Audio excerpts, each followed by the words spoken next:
Oui, vous savez, en réalité, la France, où les choses marchent plutôt mal du côté économique, financier, économique et, et industriel, la France actuellement cherche un petit peu ses marques.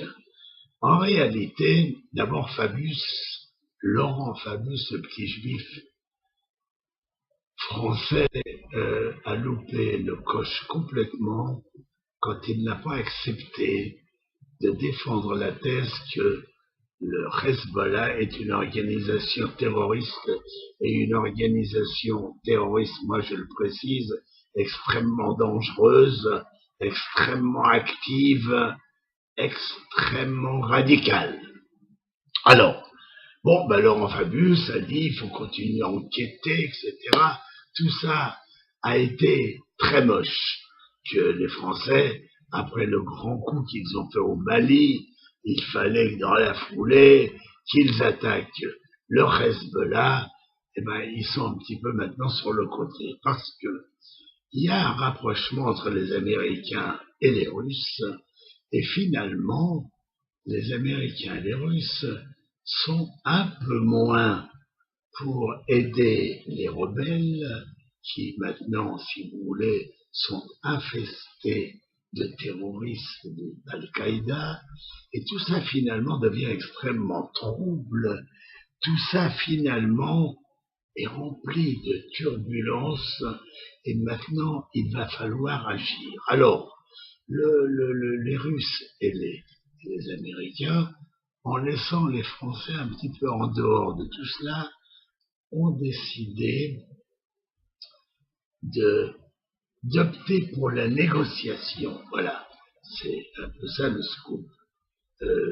Finalement, ils sont quelque part un petit peu moins chauds pour dégommer Assad et mettre les rebelles au pouvoir, parce que les rebelles au pouvoir, ça peut vouloir dire des islamistes radicaux au pouvoir, et un pays de la puissance de la Syrie qui serait quelque part entre les mains d'Al-Qaïda, ce serait extrêmement dangereux.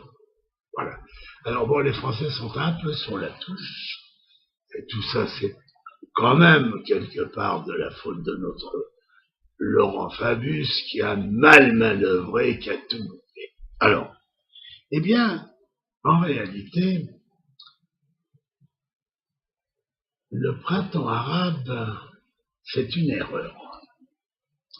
L'erreur est venue du fait que quand les premiers pays ont commencé à faire leur révolution, ça a commencé par la Libye, ça a été suivi par l'Égypte, on ne s'est pas rendu compte tout de suite qu'en réalité ces révolutions allaient tomber dans l'escarcelle des terroristes, des islamistes radicaux, et que tout ça pouvait être très dangereux pour l'humanité.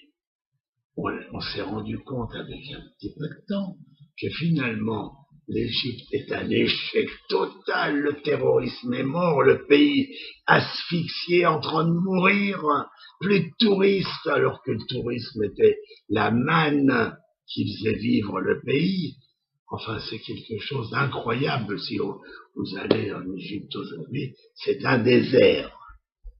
Alors ça veut dire que, en réalité, ces pays arabes étaient plus faits pour vivre quelquefois sous une domination de dictature un peu modérée, je ne parle pas de dictature violente, mais quand même tenue par un homme solide. Bon, je pense qu'un jour viendra où les pays arabes pourront revendiquer également la démocratie, mais c'est encore trop tôt. Et puis, il faut une préparation à ça. Il faut apprendre aux gens à vivre en démocratie.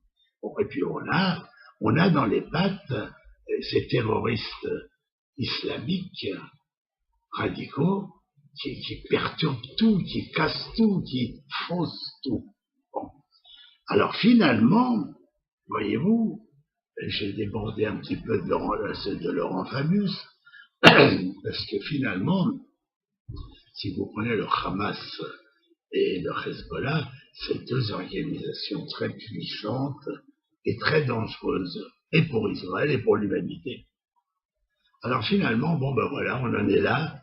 Il va falloir que, quelque part, certains pays arabes qui ont bénéficié de ce qu'on appelle le printemps arabe, c'est le printemps. Il a tourné à l'automne, ce printemps, et bientôt l'hiver. Eh bien, il va falloir que on change un petit peu les données et que quelque part des hommes, comme par exemple l'armée en Égypte, qui n'a jamais lâché réellement totalement le pouvoir, il va falloir que en Libye, il va falloir que dans d'autres pays arabes, les choses reprennent une dimension normale, parce que finalement, vous savez, les millions de touristes qui se baladaient en Égypte il y a encore quelques mois, il manque pour faire vivre toutes ces familles, il manque pour organiser la vie économique. Le pays est en train de mourir. Eh bien, j'espère que finalement, le constat sera parfait. Et là, je vois quelque part l'Amérique et la Russie qui viennent de faire ce rapprochement très intéressant. Il semblerait que les deux grands ont compris qu'il faut remettre et qu'il faut aider ces pays à retrouver une direction politique. Merci à vous. Dizengoff Center, l'espace commercial le plus vaste et le plus diversifié d'Israël. Dizengoff Center, une destination à ne surtout pas manquer lors de vos prochains séjours à Tel Aviv.